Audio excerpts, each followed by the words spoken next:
নমস্কার সবাইকে নতুন একটা রেসিপিতে ওয়েলকাম জানাচ্ছি। কাছে দূরে যে যেখান থেকে আমার ভিডিওগুলো দেখছেন আশা করছি সবাই খুব ভালো আছেন এবং সুস্থ আছেন। আজকের রেসিপি বাসন্তী পোলাও। এই বাসন্তী পোলাও সবারই ভীষণ পছন্দের একটি পদ, যা ছোট থেকে বড় সবাই কিন্তু খুব ভালোবাসে খেতে। তবে বাসন্তী পোলাও সঠিক মাপ অনেকেই ঠিকঠাকভাবে দিতে জানেন না। পোলাও বানাতে গেলে আগে আপনাকে সঠিক মাপটা একদম পারফেক্ট জানতে হবে, তাহলে প্রত্যেকটির মাপ সহ পোলাওটা একদম ঝরঝরে হবে আর খেতেও কিন্তু ভীষণ ভালো হবে। স্টেপ বাই স্টেপ প্রত্যেকটির মাপ আমি বলবো, তার জন্য আপনারা স্কিপ না করে ভিডিওটা শেষ অবধি দেখবেন।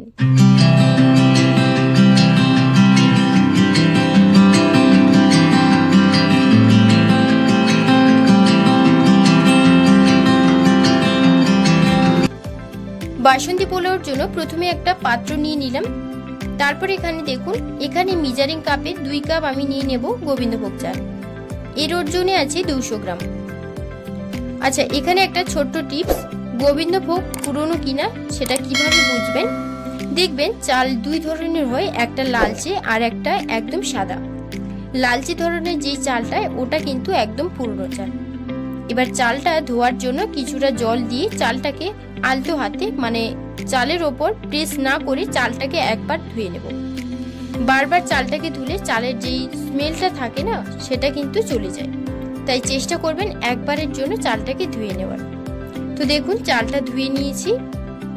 এবারে এই চালটাকে শুকনোর জন্য প্রথমে একটি ছাঁকনিতে চালটাকে নিয়ে নেব, যাতে এক্সট্রা যেই জলটা থাকবে সেটা আপনার নিচে পড়ে যায়। তো চালটা নেওয়া হয়ে গেছে। এখন একটা বড় পাত্রে চাল নিয়ে 4-5টা মিলিয়ে দেব আর ফ্যানের তলায় রেখে দেব 10 থেকে 15 মিনিটের জন্য। 10 থেকে 15 মিনিট পর দেখবে চালটা একদম শুকিয়ে গেছে। আপনারা যে কোনো জায়গায় নিয়ে রাখতে পারেন।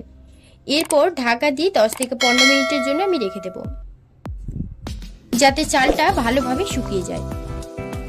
তো 10 থেকে 15 মিনিট পর আমি চালটাকে খুব ভালো করে শুকিয়ে নিয়েছি আর দেখুন একদম ঝরঝরে হয়েছে চালটা। এবার একটা বাটিতে বাটি নিয়েছি, তার মধ্যে আমি দিয়ে দেব 25 গ্রাম আদা স্লাইস। তারপর দিয়ে দিচ্ছি 3 থেকে 4টে কাঁচা লঙ্কা। একটা মশলা বানিয়ে নেব। পোলাওতে আদা ছাড়া কিন্তু একদমই অসম্পূর্ণ, তাই আদাটা কিন্তু অবশ্যই দিয়ে দিতে হবে। এবার একটা তড়কা প্যানে আমি 4 থেকে 5 চামচের মতন ঘি দিয়ে দিচ্ছি। তারপর একটু নাড়াচাড়া করে নিয়ে দিয়ে দেব কাজু ও কিশমিশ। অনেকের ঘি এর গন্ধ কিন্তু একদমই পছন্দ হয় না, তার জন্য এই প্রসেসটা কিন্তু ট্রাই করে দেখতে পারেন। কাজু কিশমিশটাকে একটু ভালো করে ভেজে নিয়েছি। এবার একটা পাত্রের চালটাকে নিয়ে নেব। চালটা নেওয়ার পর ঘি আর কাজুর মিশ্রণটা আমি করে রেখেছিলাম সেটা আমি চালের মধ্যে দিয়ে দিচ্ছি। এবার আদা ও কাঁচা লঙ্কা বাটাও দিয়ে দিচ্ছি আর দিচ্ছি চেরা কাঁচা লঙ্কা কয়েকটা দিয়ে দিলাম। তারপর দিচ্ছি 2টো তেজপাতা আর 1 চামচ পরিমাণে দিয়ে দিচ্ছি হলুদের গুঁড়ো আর দিয়ে দিচ্ছি 1/2 চামচের মতন গরম মশলার গুঁড়ো। এরপর সমস্ত কিছু চালের সাথে খুব ভালো করে মেখে নেব। জল না দিয়ে কিন্তু আপনাকে চালটাকে খুব ভালো করে মেখে নিতে হবে।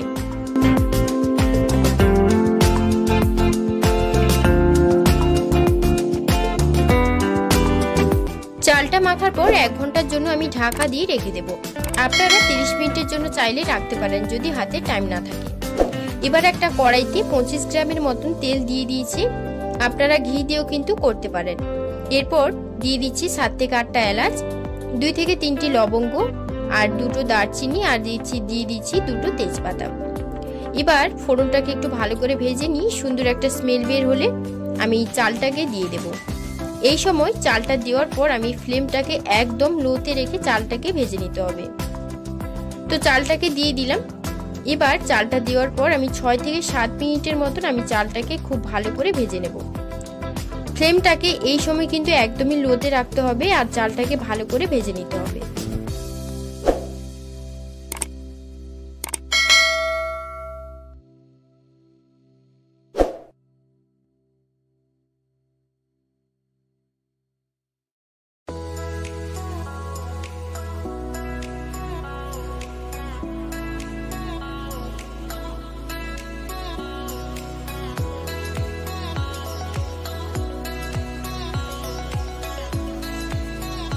7 থেকে 8 মিনিটের মতন আমি চালটাকে ভালো করে ভেজে নিয়েছি আর সুন্দর একটা গন্ধও ছাড়তে শুরু করেছে।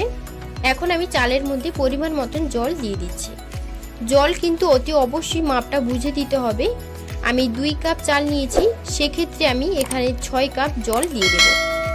জল দেওয়ার পর নাড়াচাড়া করে নিয়ে ঢাকা দিয়ে দেব। ঢাকা দেওয়ার পর আমি লো টু মিডিয়াম আছে 10 থেকে 15 মিনিটের জন্য আমি চালটাকে ভালো করে সেদ্ধ করে নেব। আর যদি ঢাকনার মধ্যে কোনো ছিদ্র থাকে সেটাকে আমি বন্ধ করে দিচ্ছি। তো 10 থেকে 15 মিনিটের মতন আমি চালটাকে খুব ভালো করে সেদ্ধ করে নিচ্ছি। 10 মিনিট পর দেখুন জল কিন্তু একেবারে ভালো করে শুকিয়ে গেছে। এই পর্যায়ে আমি দিয়ে দিচ্ছি লবণ। আর লবণটা দেওয়ার পর একটু ভালো করে মিশিয়ে নেব। আর আমি এখানে আর ঢাকা দেব না, এইভাবে নাড়াচাড়া করতে করতে ভাত কিন্তু একেবারে ভালোভাবে সেদ্ধ হয়ে যাবে। এখন দিয়ে দেবো 100 গ্রামের চেয়ে একটু কম চিনি। তারপর একটু ভালো করে মিশিয়ে নেব। যারা আপনারা মিষ্টি বেশি পছন্দ করেন তারা 100 গ্রাম থেকে 150 গ্রামের মধ্যে চিনিটা দিয়ে দিতে পারেন। আর যারা একটু কম পছন্দ করেন তারা 100 গ্রামের চেয়ে একটু কম চিনি দিয়ে দেবেন।